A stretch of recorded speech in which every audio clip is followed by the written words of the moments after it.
Good morning. This is the first live stream presentation from the Mount Zion Missionary Baptist Church over here in Richmond, Missouri.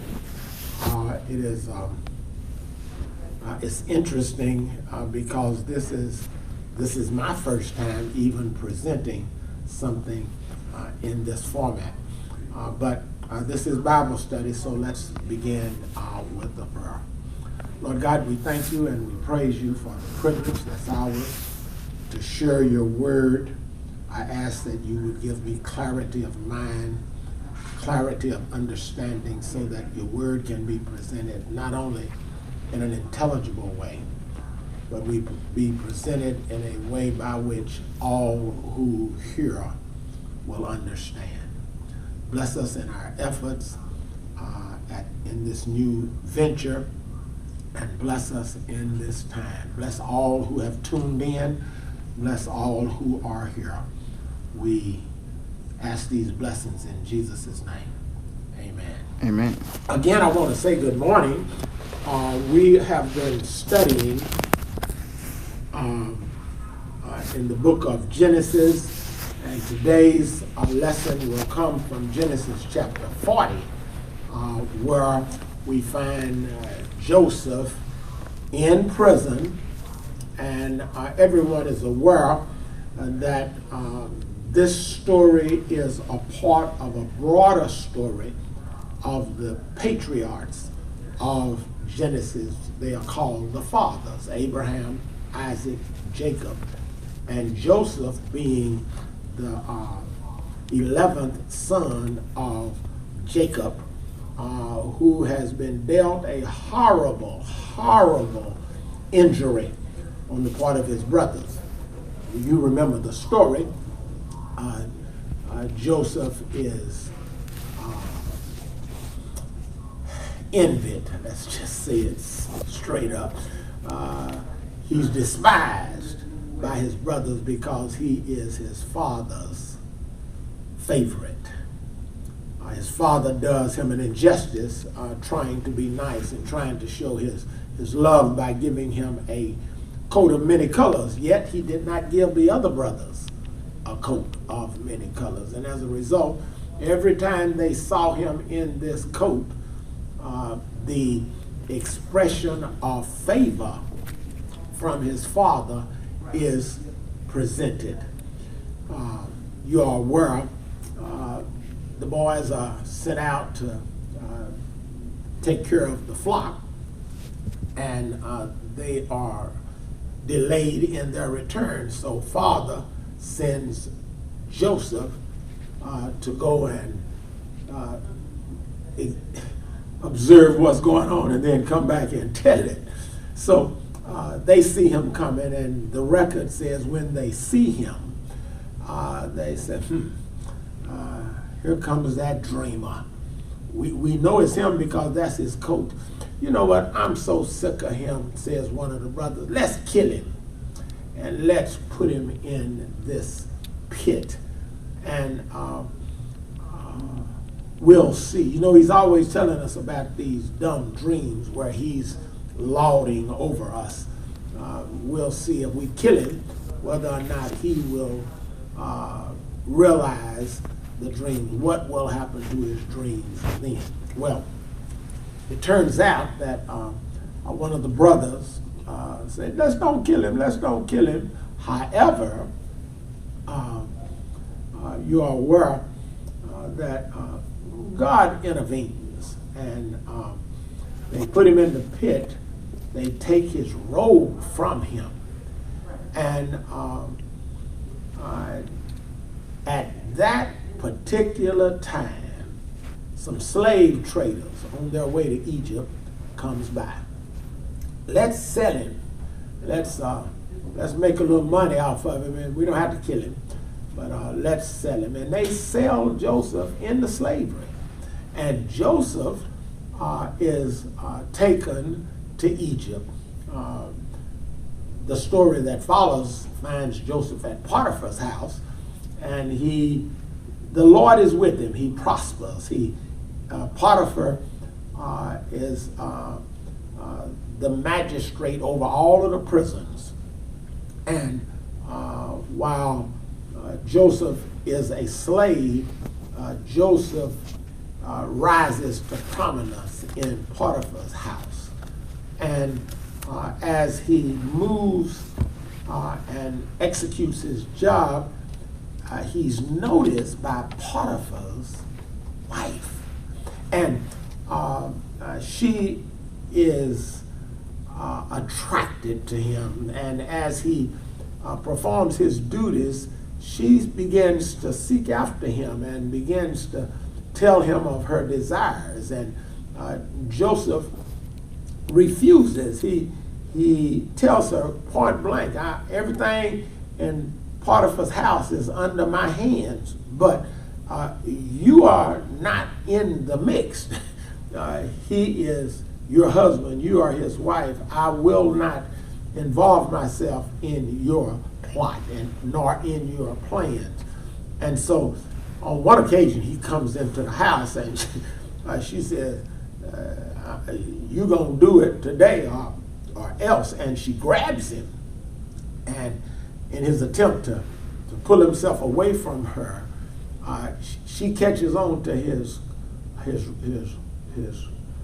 coat, and he runs away from her, leaving the coat in her hand. Well, of course, she's upset that she cannot have her way.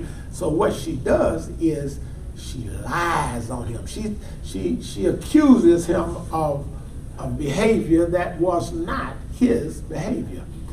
And of course, Joseph says nothing, and Potiphar, being over the prisons, puts him in the king's prison, the prison that is that all of the enemies of the king dwell. Well, the text says that God is with him.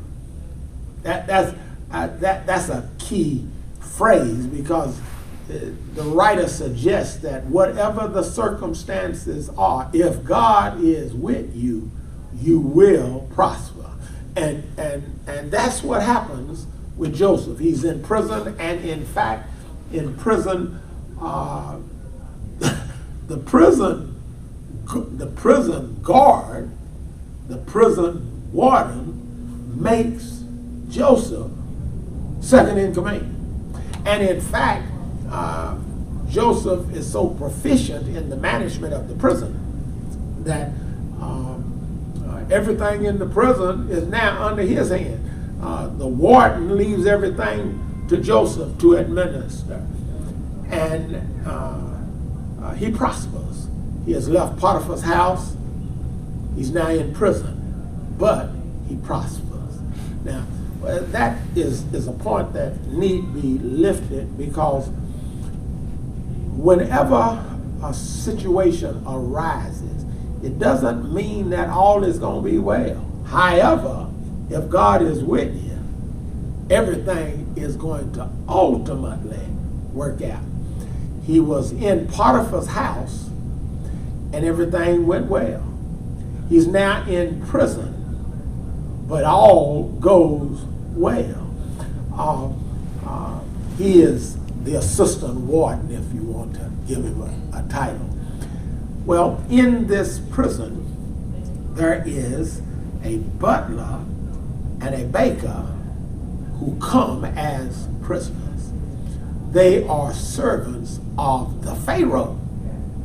Now, I want you to note, butler, baker, servants of Pharaoh. Potiphar is a servant of Pharaoh. The warden is a servant of Pharaoh. But both Potiphar and the warden abdicate their role, give their role from the contents of the handling of the house to Joseph. Now Joseph is in prison, and the warden gives the handling of the prison to Joseph. And in fact, Joseph has now been elevated in position. He was over the house. Now, in fact, he's over a larger house called the prison. Now, in his stay in prison, these two new criminals come on the scene. The text says in verse 2 of chapter 40 that Pharaoh, well, let's begin at verse 1. And it came to pass after these things that the butler of the king of Egypt and the baker had offended their lord, the king of Egypt. That's the Pharaoh. And Pharaoh was wroth against two of his officers, against the chief of the butlers and against the chief of the bakers. So this is the man who's over the butlers, the man who's over the bakers.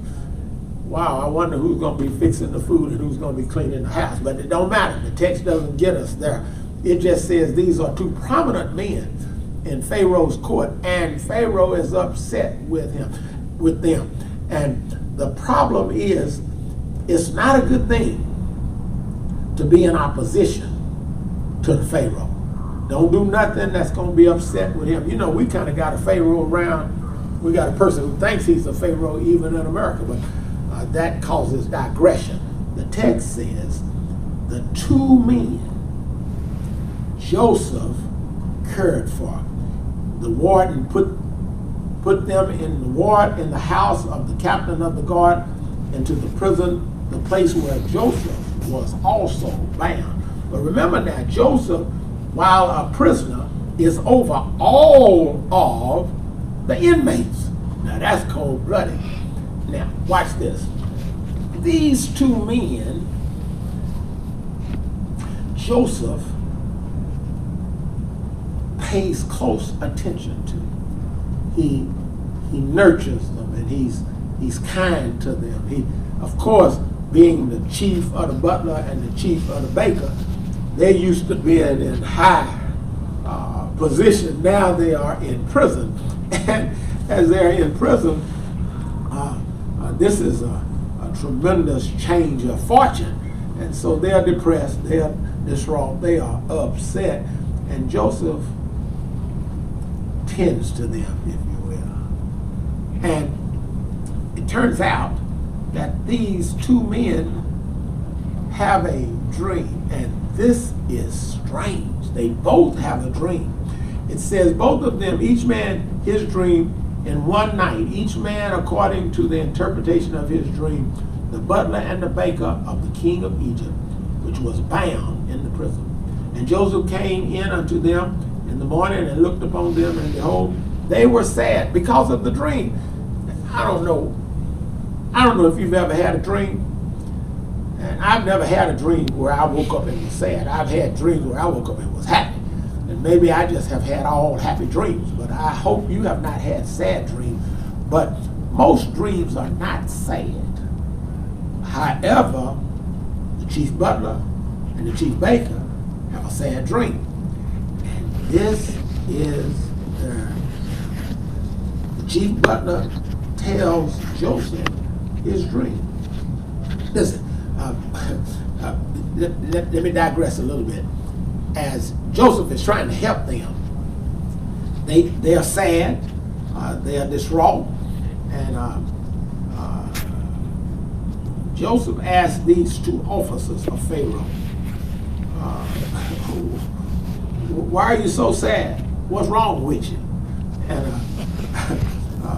one of Pharaoh's officers was with him in the ward, and the Lord of the house said, wherefore look ye so sadly today? And they said unto him, we have dreamed a dream, and there is no interpreter of it. Wait a minute. We know a person who has dreams and has the capacity to interpret. Remember, there was this fellow by the name of Joseph who had a dream of gathering sheaves. He gathered some sheaves, and his brothers gathered some sheaves, and the sheaves were standing there together, but Joseph's sheaves seemed to be in the center, and all of the brothers' sheaves bowed down to his sheaves. And then he told the story to his dad and told the story to the brothers, and the brothers were upset. Does that mean you're going to be Lord over us? And then there's another dream Joseph has, and in this dream there is the sun and the moon and 11 stars. and the sun and the moon are individuals who bow down to Joseph. Now, the story, Joseph is an interpreter of dreams, and as he interprets dreams, this capacity you wouldn't think would be valiant, but now the chief butler and the chief baker need their dream interpreted. So, who you think is going to interpret them? Joseph. Joseph, the text says, told the chief butler told his dream to Joseph and said to him, in my dream, behold, a vine was before me, and in the vine there were 3 branches, and it was as though it budded, and her blossoms shot forth, and the cluster thereof brought forth ripe grapes, and Pharaoh's cup was in my hand, and I took the grapes and pressed them into the Pharaoh's cup, and gave the cups to Pharaoh's hand. And Joseph said to him, this is the interpretation of it. The 3 branches are 3 days. Yet within 3 days shall Pharaoh lift up thine head and restore thee into thy place, and thou shalt deliver Pharaoh's cup into his hand after the former manner when thou was his butler. Now this sounds pretty good, because it says that even though the chief butler is in prison, the dream suggests that he's going to get out of prison and all is going to be well. Joseph makes a request, and this is something that needs to be noted. In verse 14 of chapter 40, Joseph says, but think of me when it shall be well with thee, and show kindness, I pray thee, unto me, and make mention of me unto Pharaoh, and bring me out of this house. This is the first time in the whole Joseph story that Joseph seems to want not to be in prison. He don't want to be in chains like he was in at Potiphar's house. He no longer wants to be in prison like he is in the prison. And he's asking the chief butler, hey, when in 3 days when you're restored back to the king's favor, make mention, remember me. That's really what he's saying. Remember me. Cool. Indeed, he says, he goes on to tell the chief butler what happened to him. For indeed I was stolen away out of the land of the Hebrews, and here also have I done nothing that they should put me into this dungeon. Remember, he's in the dungeon because Mrs. Potiphar had the hots for him, and he did not yield to her temptations. And so I've been put in the dungeon for no reason other than I refused to do what Miss Potiphar wanted me to do. Horrible thing when someone wants you to do something and you don't want to do it. And then because you don't want to do it, you get put in prison. Cold-blooded. Now, at this point, and that was the butler, but the baker had a dream too. And this is what the chief baker said. The chief baker saw that the interpretation was good. And he said unto Joseph, I also was in my dream. And behold, I had 3 white baskets in my head, on my head. And in the uppermost basket there was all manner of batements, cooking delights. And the birds did eat them out of the baskets upon my head. And Joseph answered and says, this is the interpretation thereof. The 3 baskets are 3 days. And yet within 3 days shall Pharaoh lift up thy head from off thee, and shall hang thee on a tree, and the birds shall eat thy flesh from off thee. Whoa. And it came to pass the 3rd day, which was Pharaoh's birthday, that he made a feast unto all the servants, and lifted up the baker's head. Yeah, he got hung. But he restored the chief butler unto his butlership again, and he gave the cup unto Pharaoh's hand. But he hanged the chief baker as Joseph had interpreted to them. Yet did not the chief butler remember Joseph, but forgot him. Wow. Isn't it amazing how easy it is to forget promises? Isn't it amazing how easy it is to just lose the memory of promises, even though you may have had good intentions and good desire to do what you said you were going to do, but you forget promises. And since we're dealing with Bible study, I ought to ask all of the students to tell me how many times you have forgotten a promise you made to God. In point of fact, all of us have made promises to God. Right. But there's a tendency on our part to forget. This is how we said, Lord, if you get me out of this situation, I will do thus and so. Right. And as soon as God gets you out of that situation, guess what happens? You behave just like the chief ego takes back over. Butler. You forgot. Right. You forget. You don't remember what you promised God. Yeah. But I'm going to just tell you, God remembers what you promised. And God expects us to fulfill our promises. So let's reflect. The chief butler had the dream, and turns out he lost his head. Joseph interpreted his dream and told him, you're going to lose your head in 3 days. Now that's a horrible thing to have to tell somebody. Right. But this also shows the faithfulness of Joseph. He does not lie. He does not try to juice it up to make him feel good. He interpreted what he saw straight up. There's one of our members told this story this morning about a new young man who joined our church a couple of Sundays ago. And she was saying that she saw him in a place where he used to work, and as soon as she saw him, she said, you know what, where are you going to church? And he said, I ain't going nowhere. And she said, well, you need to come on back to Mount Zion. And I'm sure the young man said, yeah, I'm going to do it, but it didn't happen instantly. Right. That's what the story says. It didn't happen. The man forgot. And now, you don't know this, but it takes 2 years for the chief baker to remember what he told Joseph. And there's some stuff going to go on that. So I'll wait and tell that story in the sermon on Sunday. But listen to this. Ultimately, father and mother began to talk to this young man and say, you need to come on back to church.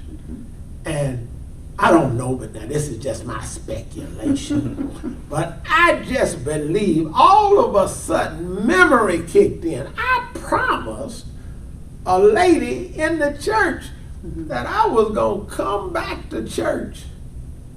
And I think I'm going to do it. So a few Sundays he came to church, and guess what he did? He became a member. I share this story because it is so evident of the story. It's evident of what happens when we make promises. We will make promises, but as soon as we out of our trick bag, then we forget. Yes. Let me tell you, the chief butler forgets Joseph. But after Joseph has all of a sudden shown his vulnerability by saying, remember me. So when you get out, remember me favorably to the king so that the king can get me out of jail. I haven't done anything, but I'm here. And that's the last time we hear Joseph acting like we act. Because when we're in trouble, we don't want to stay in trouble. No. Up until this point, he was faithful in Potiphar's house. Up to this point, he's faithful in the prison. But in this instance, we see his humanity. And that's how we connect to this story. Because when we are having our prison moments, it don't mean you have to be behind bars. That's right. You can have a sick spouse, or a sick parent, or a sick child, or you can be working on a job that you don't like, but it's the only job that pays you what you really need, and so you become bound in those situations. And when you're in these type of situations, you tend to want to be freed for a better position, or freed from the pressure and problem of handling sickness of another. And so we find that Joseph is human just like we are. He did ask the chief baker to remember him, but guess what? He didn't. But we don't hear any more of Joseph until chapter 41. And chapter 41 is such a wonderful story. I'll set it up because it will become the essence of a sermon, as you know, in my sermon series.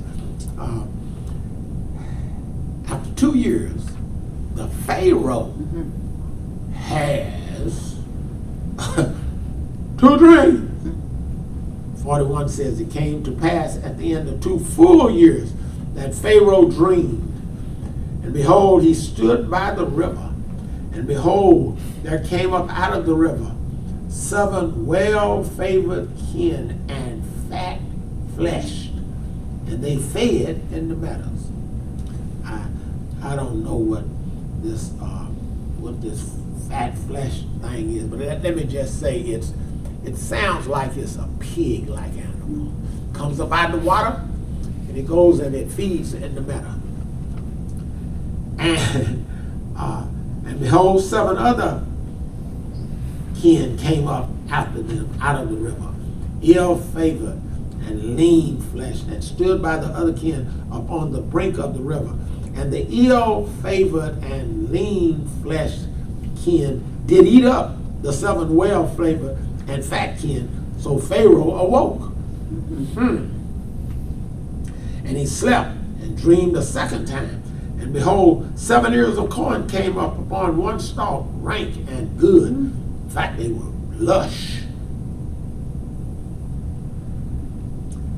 And behold, 7 thin ears, blasted with the east wind, sprung up after them.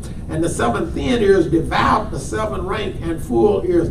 And Pharaoh woke up, and behold, it was a dream. I mean, these are some weird dreams. I mean, I can't imagine dreaming of corn stalks. Right. I can't imagine dreaming about no hogs or cows or something coming out of a water trough. And I mean, those are not the kind of dreams I've ever had. I mean, maybe you have, but I haven't. I mean, I don't know what you dream about, but I don't be dreaming like this man was dreaming. But he's disturbed by his dreams. Because this, like I probably, if all of a sudden I'm dreaming about corn eating up other corn stalks, I mean, I would wake up. I mean, that would wake me up, and I would be thinking something wrong with me. Why would I be dreaming like this? Well, it turns out that Pharaoh is like me. Pharaoh is disturbed.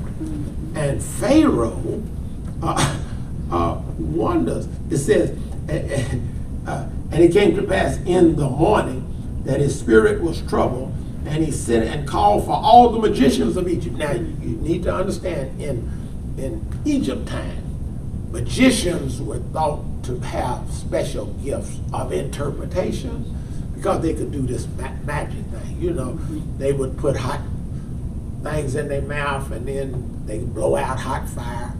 And they just were held in such high esteem that they would be able to interpret. And they would interpret stuff. I mean, that's what they did.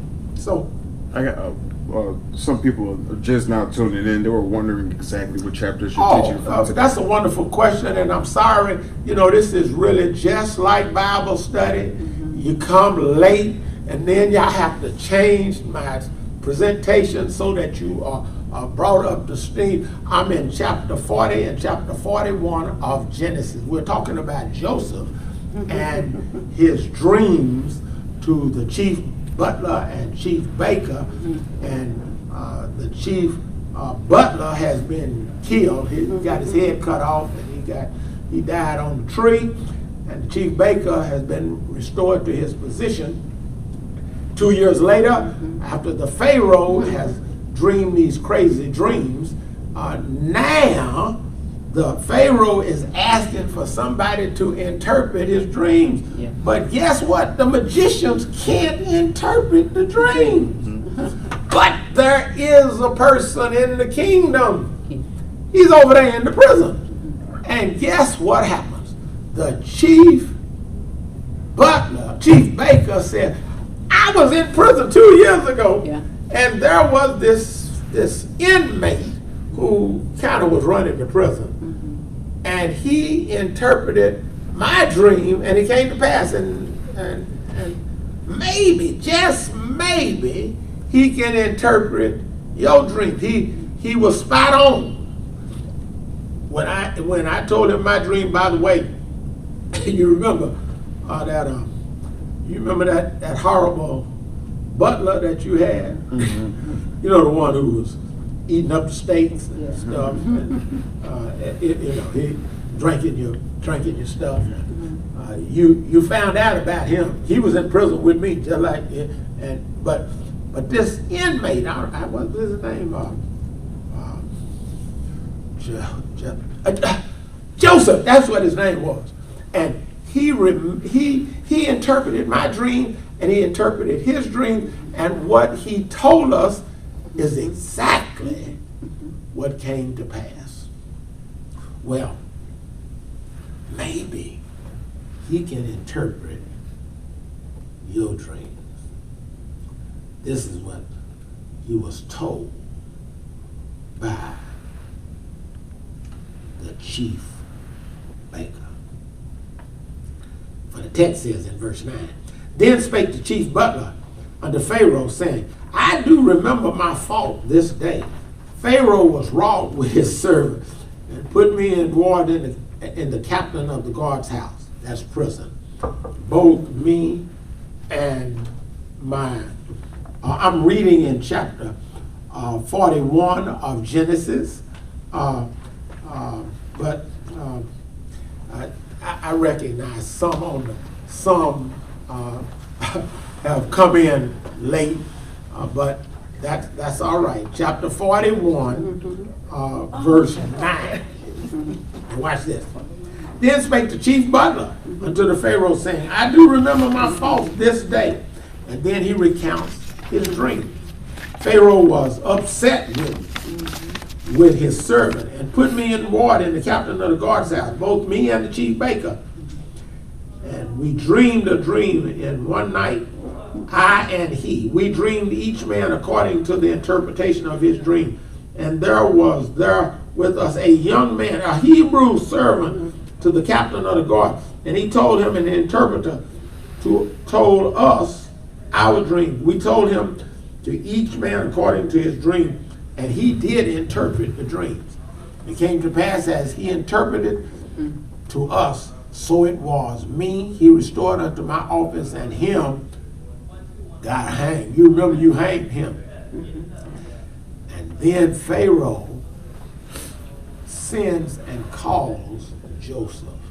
And they brought him hastily out of the dungeon, and he saved himself and changed his raiment and came in unto Pharaoh. Now, you need to know that even though Joseph is in prison, you don't just come into his presence wearing any and everything. And he had his prison clothes on. You're just not allowed to wear prison clothes, and so he had to be changed. I mean, they had to get him presentable. I wish we understood the significance of this little point.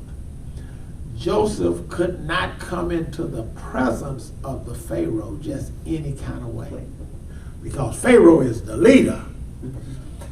It suggests that the Pharaoh would look unfavorable on him, not dressed properly.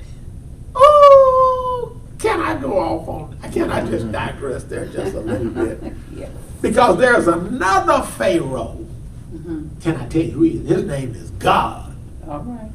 And every time we come to worship, we come to worship him in his presence, in his house, y'all. And there are many who suggest that you can just come any kind of way. And I'm not fixing to get into you got to wear a tie and all that kind of good stuff. But you ought to come presentable. Yes. That's all I'm saying.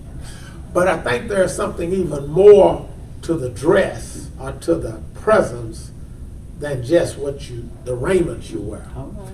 Could it be when we come into the presence of God, there's a need for us to present ourselves properly in our mind and our thoughts and our behavior prior to coming, so that when we come, you do know he knows everything you've done. Everything we've done when we come, God knows everything. And I just want to suggest that before we enter into his presence, we probably ought to ask God to forgive us. Yes. All our sins before we even that morning when we come to worship, and of course probably on Sunday when you hook up and come into the what you call this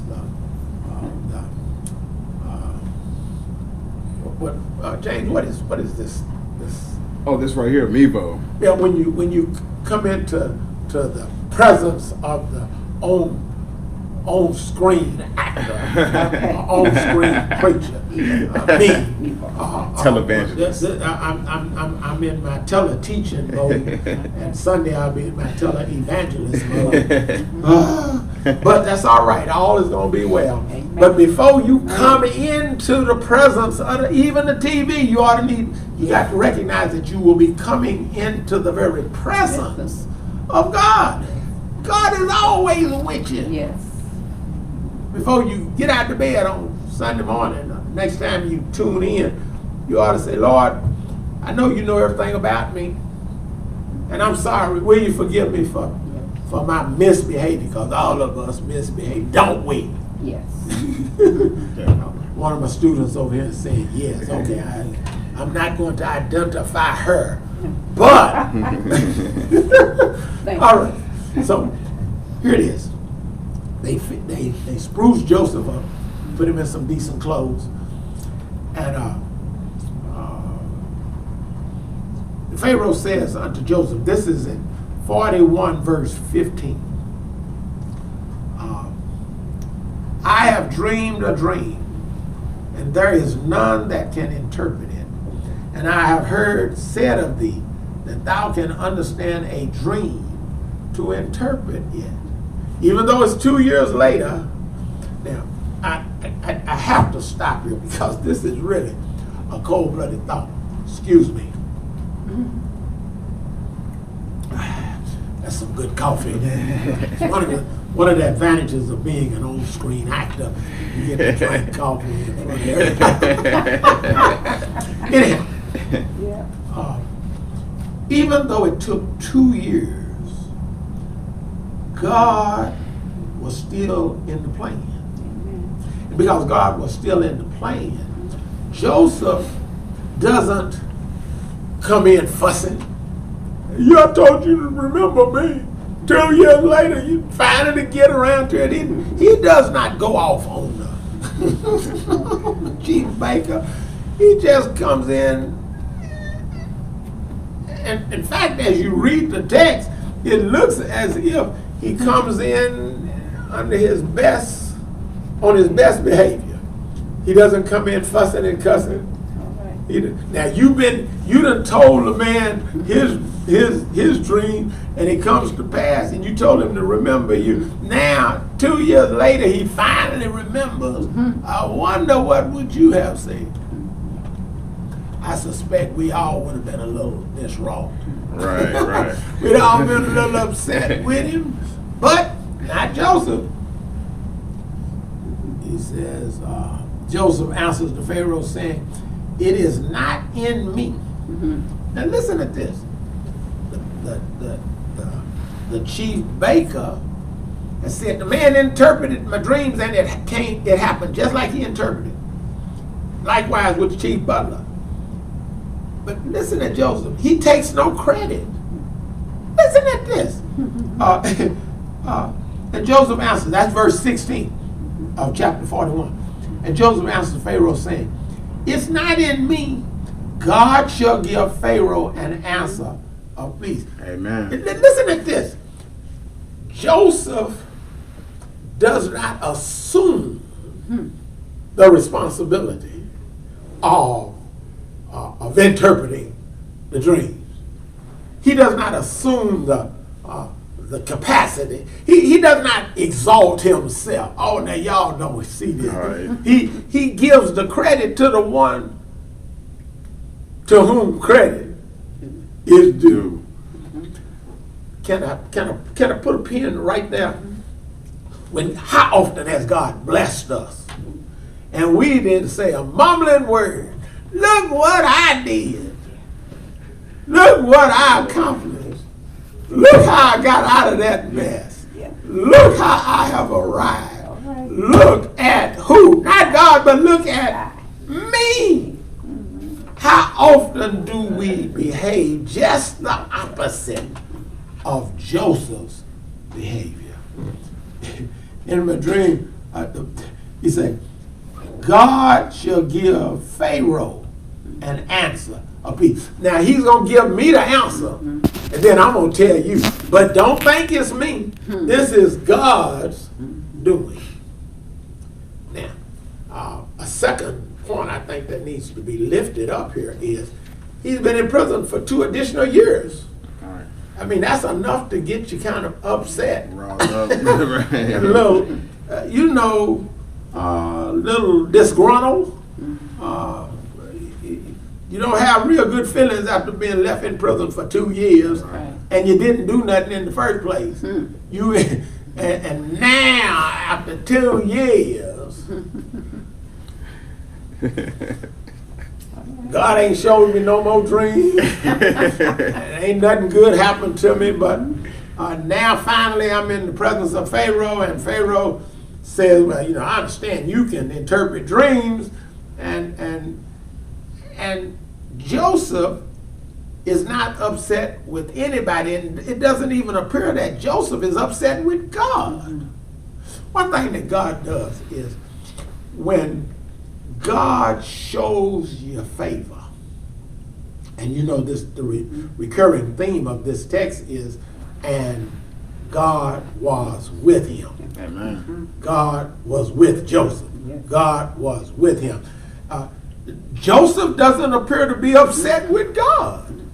When God's favor is upon you, you ought be willing to give the credit to God. Amen. Because in point of fact, without him we can do nothing. And we sang that in songs. We may say it when we're in church. But our life ought to reflect that I am a product of God's providence. I am what I am. I'm 28 years old, and I'm helping my dad in working with my business and with his business, and I'm learning, and I am what I am because of God's favor. I just think it's an interesting note. For Joseph answers Pharaoh, God shall give Pharaoh an answer of peace. In other words, I may interpret it, but it ain't me. Right. This is, in fact, the knowledge, the capacity to be able to interpret the dreams is not mine. Right. That comes from God. Right. That's really what Joseph Amen. is saying. Amen. Now watch this. And Pharaoh says unto Joseph, in my dream, behold, I stood upon the bank of the river. And behold, there came up out of the river 7 kine. I told y'all, I think these are, it's nothing, probably just a cow of some sort. Fat flesh and well favored, and they fed in the meadow. And behold, 7 other kine, it's called Kine, came up after them, poor and very ill favored. In other words, they came up looking kind of lean and gross. And I had never seen such in all my life. This is Pharaoh's telling the story. And the lean and the ill-favored kine did eat up the first 7 fat kine. It was really weird. When they had eaten them up, they didn't even look like they had even eaten them. They ate them up, as big as they were, as fat as they were, and they still looked skinny. That's weird too.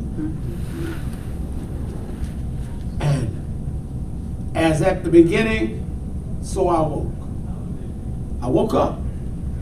And then I saw in my dream, and behold, 7 ears of corn came up in one stalk, full and good.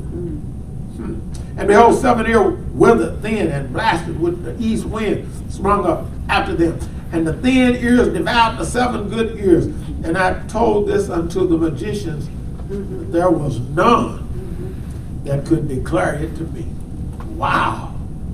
I mean, you know, Pharaoh had some magicians, and you would have thought that would be a horrible thing to say, I don't know. They, you know, this Pharaoh will cut your head off. Right. But they confess, we don't know, King. And I know they had their fingers crossed behind their back saying, oh, I hope he don't get upset with us. And it turns out the Pharaoh didn't even look at him horrible because he was too occupied with these crazy dreams. Right. And so Pharaoh looks to Joseph. Joseph says, verse 25, and Joseph says unto Pharaoh, the dream of Pharaoh is one. Both dreams, although in 2 storylines, are the same. Let's say the fat cow came up and 7 of them, and then the 7 looked good and they were fat and pretty and strong, and then 7 thin ones came up and ate them up and still looked thin and starved. And 7 ears of corn just bursting with fullness, and then the 7 horrible stalks come and eat them up, and they didn't look any better. Now you do know when you're little, if you eat a lot, something happens, you ought to get big. Well, everybody's not like me. And don't nothing happen. In fact, I have to eat more just to have to keep from falling out. Well, y'all know that story. But anyhow, Joseph now, listen at this. Listen at this. This is the thing which I have spoken unto Pharaoh. What God is about to do, he showed unto Pharaoh. God does not do anything to us without giving us ample warning. Amen. We just don't pay attention. This is what God does.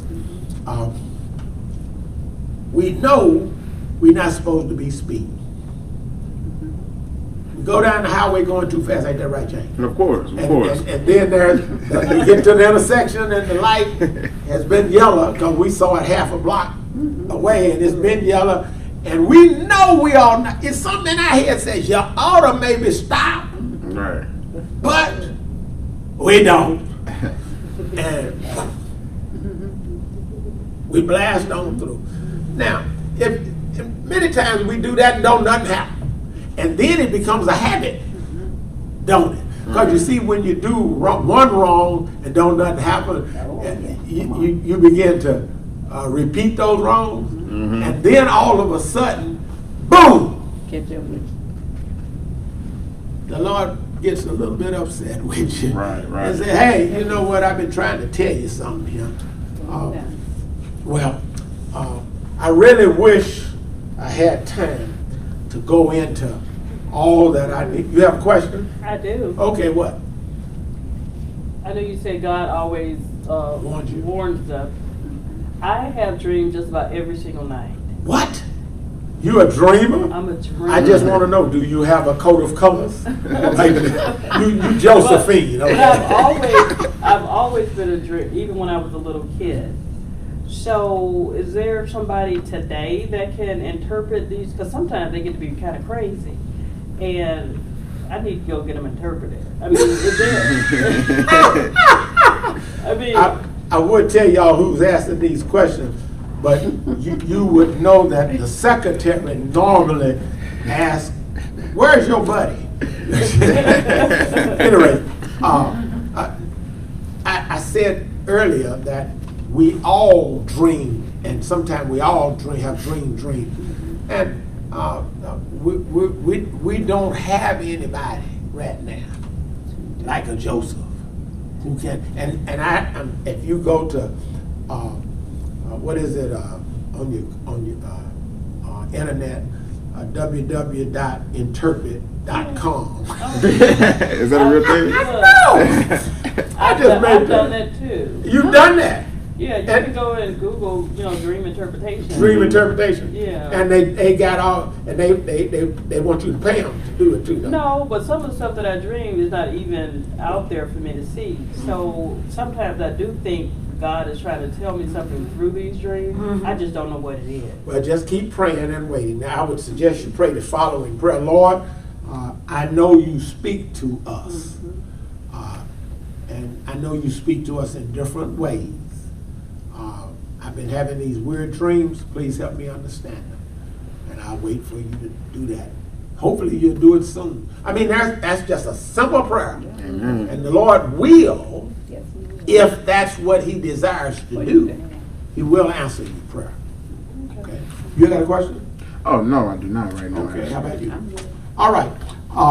I wish I had enough time to tell y'all what happens in this narrative.